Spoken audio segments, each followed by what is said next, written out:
Last month, we broke the news that Lockheed Martin's legendary Skunk Works team was directly involved in the development of a full-sized mock-up of the hypersonic Dark Star aircraft featured in Top Gun: Maverick. But after digging a bit deeper into this story, I found some evidence that suggests that Dark Star may not just be movie magic, and in fact, there may already be a program aimed at fielding a very similar platform. In other words, forget hypersonic missiles. Let's talk hypersonic aircraft. I'm Alex Hollings, and this is Air Power.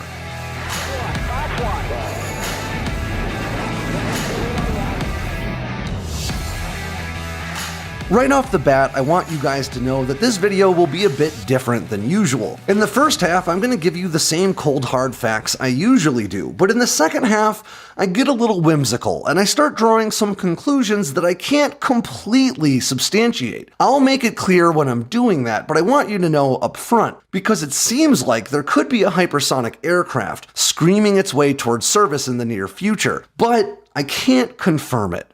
So if that's not really for you, I understand, and let me know if you don't want me to do this sort of stuff again. For those of you who may not be familiar, hypersonic is a term used to refer to platforms that can travel at speeds in excess of Mach 5, or around 3,838 miles per hour. By combining maneuverability with this degree of speed, modern hypersonic missiles are considered impossible to intercept using current air defense systems, and to be honest, that suggests hypersonic aircraft would be just as tough to bring down. Which brings us to Dark Star, the fictional Mach 10 aircraft featured in Top Gun: Maverick. The truth is, there seems to be much more to this story than a cool-looking imaginary airplane. Dark Star may not be as fictional as you think. In fact, Lockheed Martin has been working on just such an aircraft for a long time now, and although they've purged their website of any mention of it, I managed to dig up some interesting bits of evidence.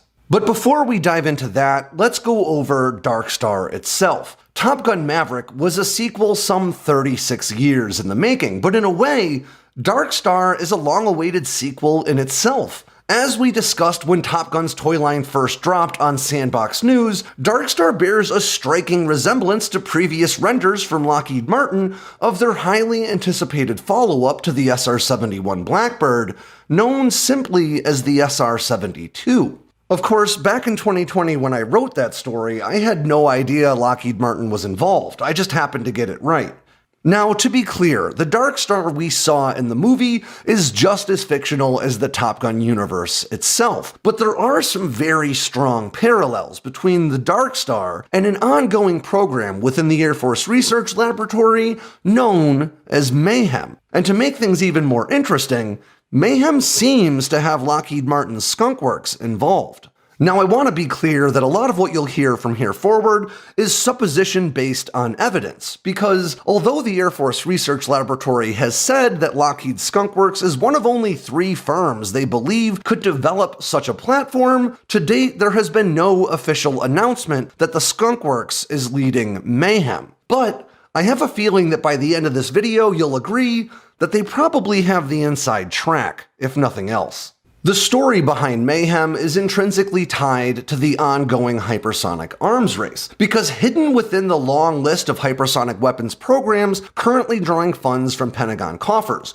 right now there are more than 70 of them, the Air Force Research Laboratory's Mayhem program might seem like just another one of those efforts. But a closer look at the language used in the Air Force's contracting documents suggests that Mayhem isn't a missile program at all. Instead, it seems to be aimed at developing the holy grail of hypersonic flight, a dual-cycle scramjet propulsion system capable of taking off and landing just like any other aircraft, while achieving hypersonic speeds mid-flight. It's also supposed to carry larger payloads for longer distances than what the contracts refer to as existing scramjet systems, though it doesn't specify which systems it's referring to. Now, as some of you watching already know, scramjets, or supersonic combustion ramjets, aren't exactly new technology. They've been under testing for decades, but to date, no nation has ever managed to field an operational scramjet in a missile, let alone an aircraft. Unlike traditional jet engines, which use spinning fan blades for compression,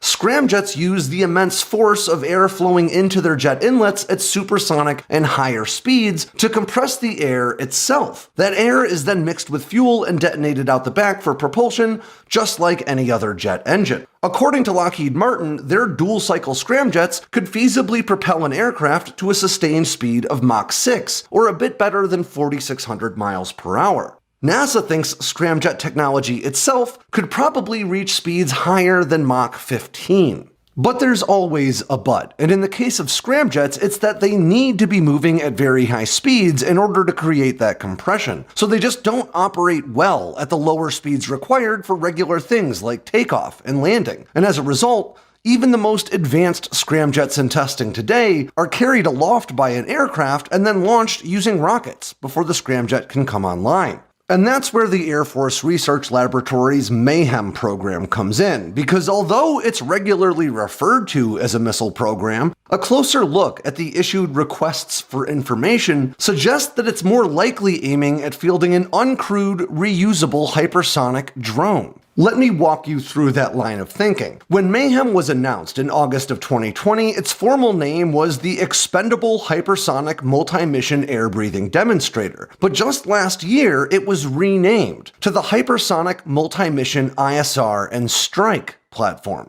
And the effort has also been referred to in other documents as a multi-mission cruiser. This really suggests that we're not just talking about a missile that you fire at a target and forget about. The removal of the word expendable, in conjunction with that multi-mission moniker, both suggest that Mayhem aims to field a reusable, autonomous platform that leverages what will likely be the world's first dual-mode or turbine-based combined cycle hypersonic propulsion system. Mayhem is often referred to as a hypersonic missile program, but the documents the Air Force released about it late last year call for a platform that can carry at least 3 different types of payloads for 2 very different mission sets. The first mission set are strike operations, and it calls for a platform that can carry either an area effect payload or a large unitary payload, both obviously forms of ordnance. The second mission set is ISR, or Intelligence, Surveillance, and Reconnaissance. That is, of course, the same mission set the SR-71 once filled for the United States. Now, I want to be clear that this document does not specifically cite a dual-mode scramjet propulsion system, nor does it call what Mayhem is producing anything other than a vehicle, which could potentially be a missile. But I'm going to read you the technical description the Air Force provided, and then I'll tell you why I drew these conclusions. Here's what the Air Force says. The Mayhem program is focused on delivering a larger class air-breathing hypersonic system capable of executing multiple missions with standardized payload interface, providing a significant technological advancement and future capability. This system goal is to carry payloads 5 times the mass and double the range of current technology capability systems. Alright, let's take a step back and go over a few of those points. It says the Mayhem program is focused on delivering a larger class air-breathing hypersonic system. An air-breathing hypersonic system is either a ramjet or a scramjet. It goes on to say this system needs to be capable of executing multiple missions, which you could argue might mean a missile that could fulfill multiple mission roles, or you could argue that means an aircraft that could fly multiple missions with a standardized payload interface. Now let's combine that understanding with the fact that this platform needs to be able to execute both strike and reconnaissance operations, and it states in this ROI that it needs to provide a significant technological advancement and future capability. Just another scramjet-powered missile wouldn't really do that, but a dual-cycle scramjet that incorporates a jet engine to allow the aircraft to take off and land like any normal platform, while still achieving hypersonic speeds during the mid-course of its flight,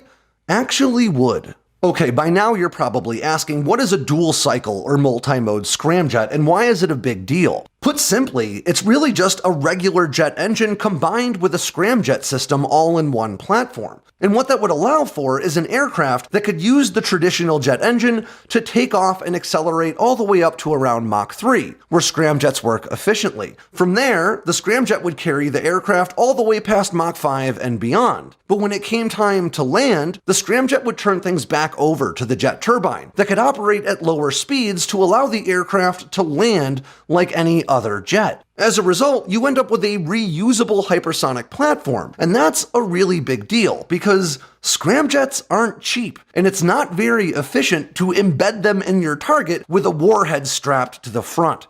And when I say not cheap, I mean it. A recent DoD assessment of the hypersonic missiles the US has in development estimates that each missile is going to cost somewhere between $84 and $106 million. That means one hypersonic missile will cost more than an F-35A. So wouldn't it make more sense to develop a reusable hypersonic platform that could carry regular good old-fashioned ordnance into the fight, but still deliver the same survivability of a hypersonic system? And that's where we get to the SR-72. You see, late last week, Lockheed Martin released a bunch of new pictures and video and statements about the Dark Star aircraft they developed for Top Gun Maverick. But littered throughout their statements were little hints that Dark Star may not be all Hollywood magic, and there may be some reality behind what we're seeing on the screen. In fact, I'll go ahead and just quote them right here. With the skunkworks' expertise in developing the fastest known aircraft, combined with a passion and energy for defining the future of aerospace, Dark Star's capabilities could be more than mere fiction. They could be reality. But hear me out, there's more than just some PR copy to go through. Because if you pore over the Lockheed Martin website dating back to around 2013, using the Wayback Machine or another internet archive, you can find all kinds of interesting stuff about the SR-72 and a pretty interesting timeline. And if you line that timeline up with other news stories from the same period of time, it gets even more interesting.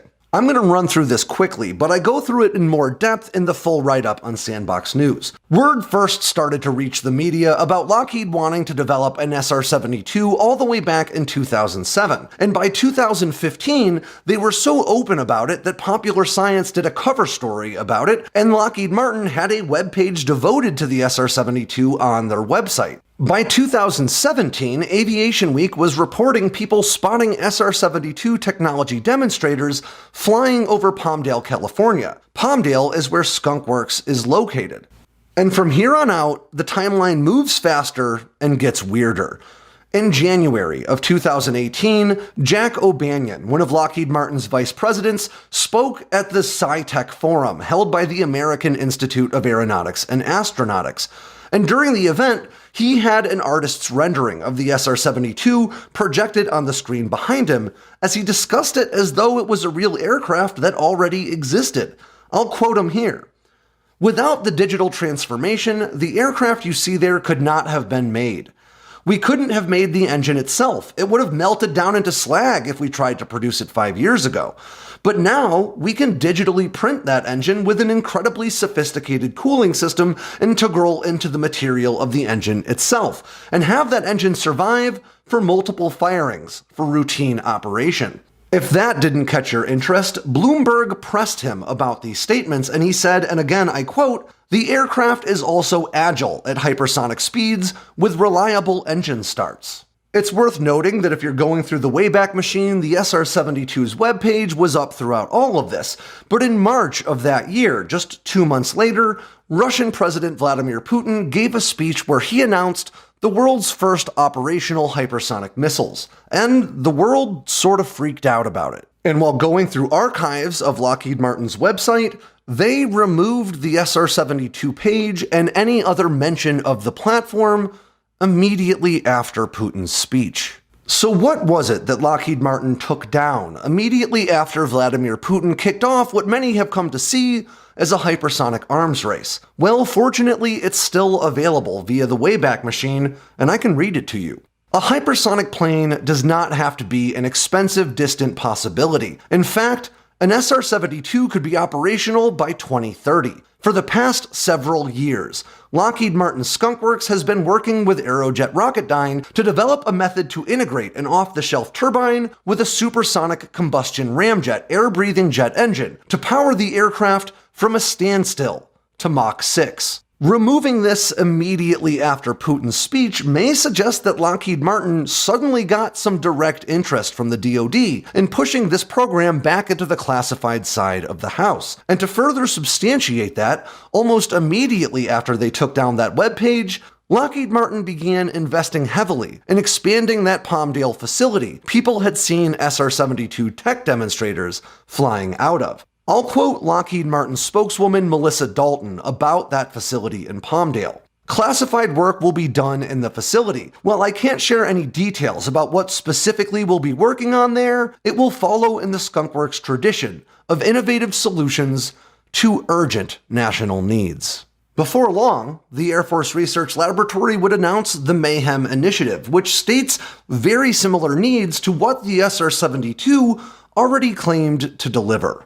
Now, you guys know me, I don't deal in conspiracy theories or tinfoil hat stuff, but if you've got some tinfoil laying around, let's strap it on just for a minute, because it sort of seems like right after Vladimir Putin made the whole world panic about hypersonic missiles, the DoD decided it was time to ramp up the SR-72 program, and not long after, it funneled money into it from one of the 70 or more hypersonic missile programs currently drawing funding from Pentagon coffers. If you're trying to hide a hypersonic aircraft, the best place to do it would be in a big pile of hypersonic missiles. But then Top Gun Maverick came out with the Dark Star, and Lockheed Martin was happy to lean into the idea that the stuff you saw the Dark Star do just may be possible. And if you ask me, that seems like a bit of a smile and a wink. There may be a big announcement on the horizon, or maybe I'm off base here.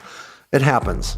But in any case, that ends yet another edition of Air Power from Sandbox News. I'm Alex Hollings. Make sure you swing by sandboxnews.com today and every day for all the latest in news, entertainment, and motivation from all around the force. If you got anything out of this video and you like this kind of more conspiracy-oriented stuff, let me know and I'll do more of it. If this wasn't really for you, let me know that too, and I'll bear that in mind next time. And of course, don't forget to tap on that bell icon so you never miss a drop from Sandbox News.